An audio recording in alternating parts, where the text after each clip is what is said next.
Families are supposed to be havens of safety. When the people closest to us become perpetrators of horrific violence, the shock is amplified and the fallout often reverberates for generations. In this video, there are 5 high-profile, deeply disturbing cases where family members killed those they were closest to.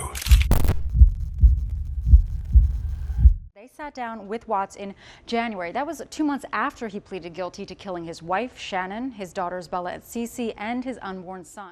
In the early hours of August 13, 2018, Frederick, Colorado became the setting of a nightmare that would horrify the world. Christopher Watts, a seemingly devoted husband and father, strangled his pregnant wife, Shanann Watts, and suffocated their 2 daughters, Bella and Celeste. Then, in a calculated attempt to erase his crime, he buried Shanann in a shallow grave near an oil site and stuffed his daughters' tiny bodies into separate crude oil tanks, as if trying to bury his guilt in the same darkness that had consumed him. Just hours later, Watts appeared on television calm, composed, pleading for the safe return of his family. "If you're out there, just come back," he said, standing in the driveway of their home. The same driveway where he had carried their bodies into his truck, one by one, under the cover of night. Viewers saw a man desperate for answers. Investigators saw something else, a performance. It all began to crumble when Shanann's close friend Nicole Atkinson grew concerned.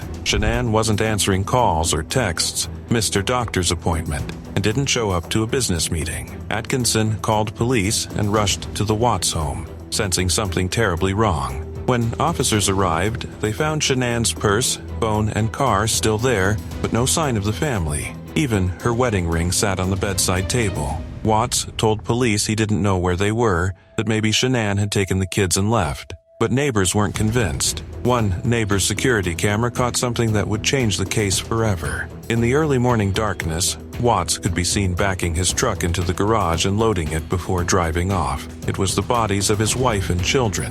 The FBI and Colorado Bureau of Investigation joined the search. Watts, trying to keep up the act, agreed to a polygraph test. He failed it spectacularly. Within hours, he broke first to his father, then to detectives claiming that he had killed Shanann only because she had smothered their daughters. It was a desperate lie. The truth, revealed later, was far worse. Watts had planned everything. He'd been having an affair, telling his mistress that his marriage was over, even as Shanann posted loving photos online. She was 15 weeks pregnant with a boy they planned to name Nico. Watts didn't want another child. In prison, letters later revealed, he admitted he had slipped Shanann oxycodone in hopes of ending the pregnancy. That night, when she returned home from a business trip, she confronted him about his infidelity. Watts strangled her as she fought for her life. Their daughter Bella walked in moments later, confused. "What's wrong with Mommy?" she asked. Watts told her Mommy wasn't feeling well. Then he loaded Shanann's body into his truck, with Bella and Celeste still alive in the back seat, driving them to the oil field where he'd later take their lives one by one.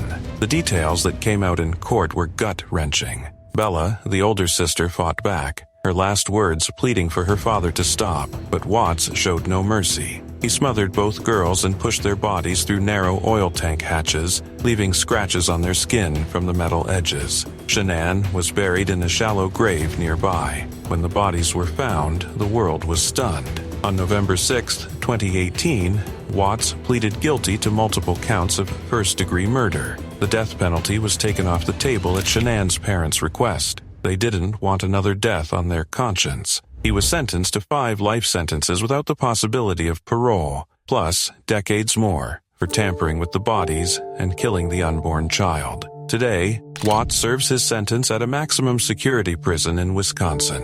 In later interviews, he confessed to planning the murders for weeks, blaming the affair and his desire for a fresh start. But his calm demeanor, even in describing how he took the lives of his own children, remains one of the most chilling aspects of this entire case. The Watts murders became one of the most infamous examples of familicide when a parent wipes out their entire family. Netflix's documentary, American Murder: The Family Next Door, shocked millions, using the family's own text messages and videos to show the haunting contrast between Shanann's hope for the future and the darkness brewing in her husband's heart.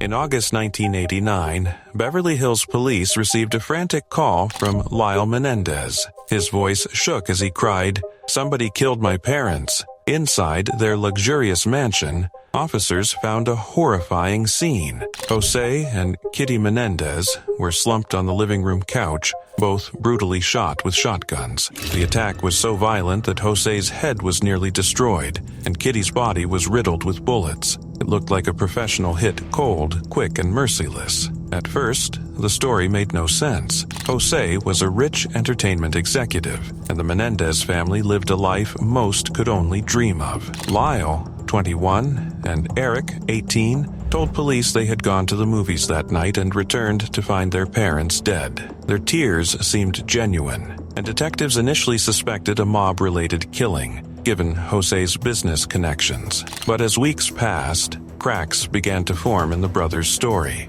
Instead of grieving quietly, the Menendez brothers started spending huge amounts of money. Lyle bought a Porsche, luxury watches, and even a restaurant in Princeton. Eric hired a tennis coach and flew first class around the world. In just a few months, they spent nearly $700,000 of their parents' money. To detectives, it looked less like grief and more like celebration.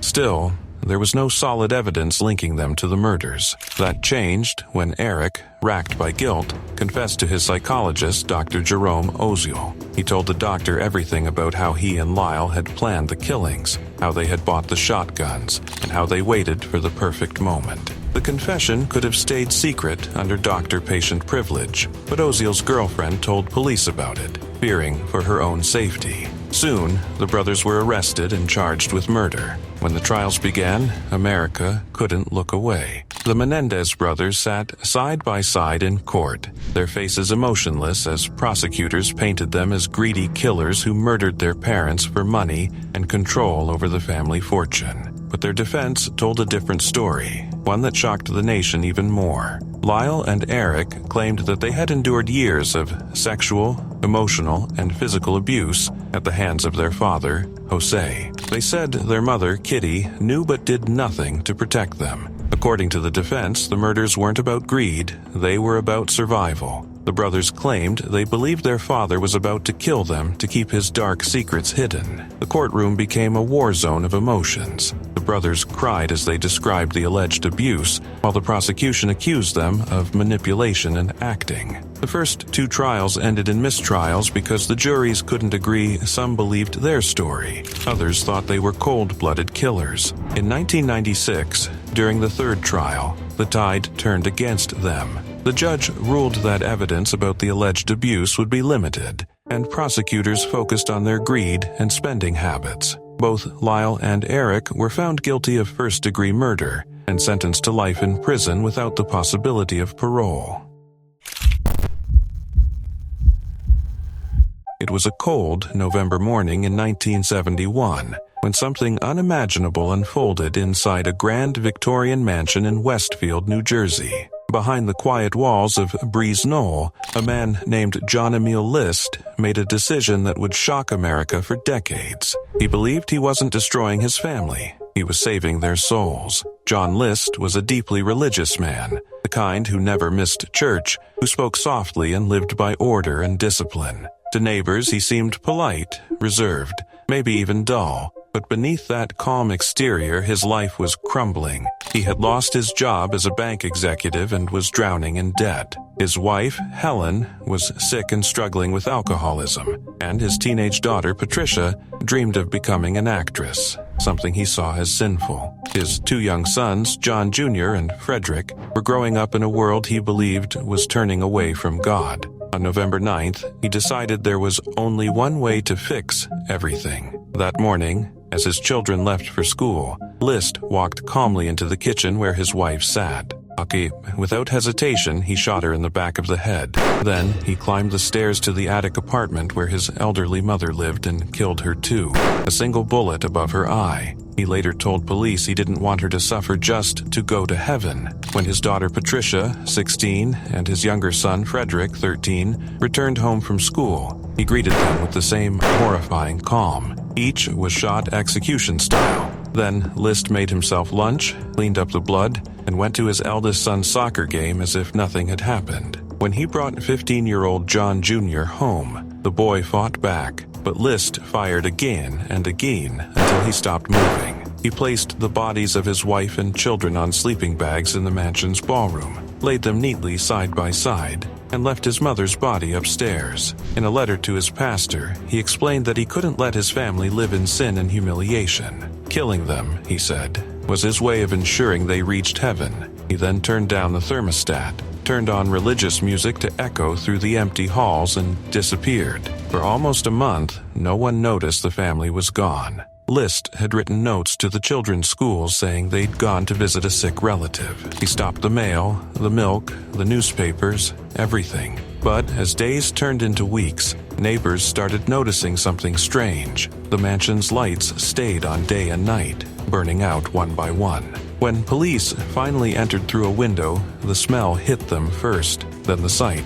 5 bodies, carefully laid out under the glow of a flickering chandelier. John List had vanished. There were no photos of him left in the house. He had cut his face out of every family picture. Investigators had no idea what he looked like. The mansion later burned down under mysterious circumstances, and the trail went cold. 18 years passed. List built a new life under a new name, Bob Clark. He remarried, worked as an accountant, and attended church regularly in Virginia. He smiled, he prayed, and no one suspected a thing. Then, in 1989, his story aired on America's Most Wanted. A forensic artist had created an eerily accurate clay bust predicting what he might look like after nearly 2 decades. A neighbor recognized him immediately. Within days, the police had him in handcuffs. When John List finally confessed, his explanation was chilling. He said he killed his family to save them, that welfare would have shamed them, and that he couldn't bear to see their souls lost.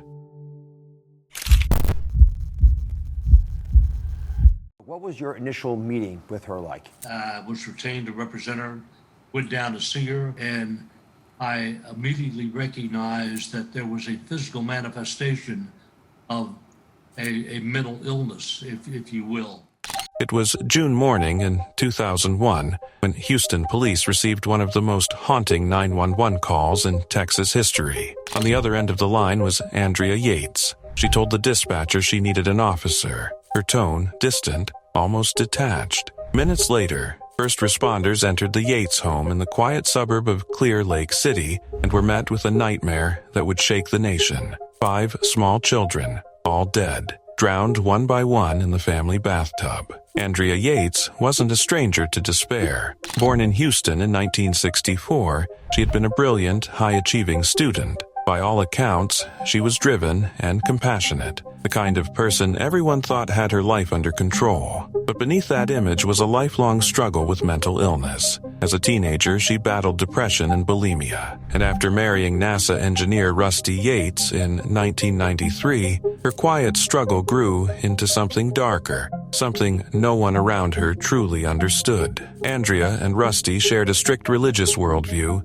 and believed they should have as many children as God allowed. They did, 5 in total in just 7 years. With each birth, Andrea's mental state crumbled further. She suffered severe postpartum depression, slipping into hallucinations and suicidal thoughts. At one point, Rusty found her shaking uncontrollably, gnawing at her fingers. Soon after, she tried to take her own life by overdosing on pills, and later, by holding a knife to her throat, begging her husband to let her die. She was hospitalized multiple times and given powerful medications, including Haldol, which briefly stabilized her. But every time she recovered, Rusty encouraged her to stop treatment and have another child, believing her faith would carry her through. Doctors warned the couple repeatedly that having more children could trigger another psychotic episode. One psychiatrist even told them that another pregnancy could guarantee future psychotic depression, but they didn't listen. When Andrea gave birth to her 5th child, Mary, in 2000, it marked the beginning of her final mental collapse.